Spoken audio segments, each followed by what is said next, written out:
നമസ്കാരം. ഇത് IBN മലയാളം. രാവിലത്തെ പത്രപാരായണം കഴിഞ്ഞ് എഴുന്നേറ്റത് അഭിമാന വിജൃംഭിതനായാണ്. വ്യവസായ സൗഹൃദം എന്ന മലയാള പത്രവാർത്തയെ കളിയാക്കി സന്ദീപ് അജസ്പതി.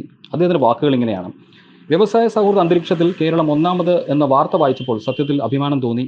കേന്ദ്രമന്ത്രി പീയൂഷ് ഗോയൽ എന്തോ മൊമെന്റോ കൊടുക്കുന്ന പടവുമുണ്ട്. ഓരോ മലയാളിക്കും അഭിമാനമുണ്ടായി കാണും എന്നതിൽ സംശയമൊന്നും തന്നെയില്ല. പക്ഷേ അന്തർദേശീയ മലയാള ദിനപത്രങ്ങളിലല്ലാതെ മറ്റെങ്ങും ഇങ്ങനൊരു വാർത്തയില്ല. രാജ്യത്തെ മുഴുവൻ മാധ്യമങ്ങളും വൻ പ്രാധാന്യത്തോടെ വരേണ്ട വാർത്തയാണിത്.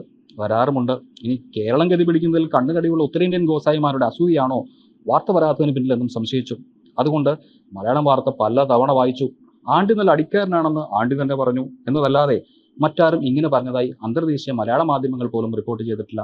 എന്നാൽ കേരള സർക്കാരിന് കീഴിലുള്ള KSADC ഇങ്ങനൊരു പത്രക്കുറിപ്പ് ഇറക്കിയിട്ടുണ്ടെന്ന് Business Standard, Economic Times, Indian Express, Deccan Herald തുടങ്ങിയ കുറേ ലോക്കൽ ഇംഗ്ലീഷ് പത്രങ്ങൾ റിപ്പോർട്ട് ചെയ്യുന്നുമുണ്ട്.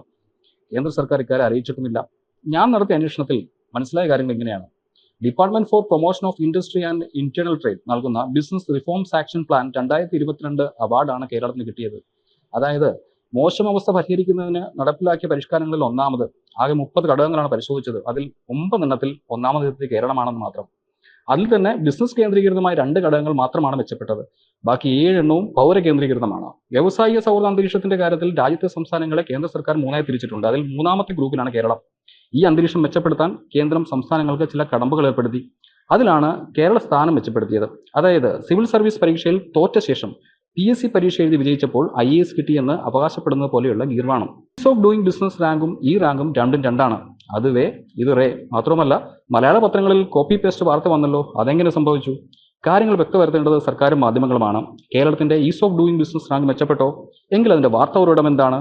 ഇനി അതല്ല, ഇത് വ്യവസായവുമായി ബന്ധപ്പെട്ട മറ്റൊരു ഭാഗിക പരോക്ഷ റാങ്കിങ് ആണെങ്കിൽ അതും മുൻവർഷ ഈസ് ഓഫ് ഡൂയിങ് ബിസിനസ് റാങ്കുമായി തുലനം ചെയ്യുന്നതിന്റെ യുക്തി എന്താണ്?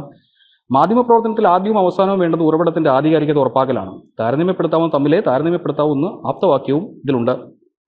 രാജീവിന് അജണ്ട ഉണ്ടാവുമെന്ന് മനസ്സിലാക്കാം. പക്ഷേ അദ്ദേഹം തരുന്ന പത്രക്കുറിപ്പ് തൊണ്ട തൊടാതെ വിഴുങ്ങുന്ന മാധ്യമപ്രവർത്തകരെ എല്ലാവർക്കും നിങ്ങൾക്ക് അപമാനമാണ്. മന്ത്രിമന്ദിരത്തിൽ നിന്ന് പുറന്തള്ളുന്ന എന്തും അമൃതയെ കരുതി സേവിക്കരുത്. ചില പുനഃപരിശോധനകളൊക്കെ ആവാം. News desk IBN Malayalam.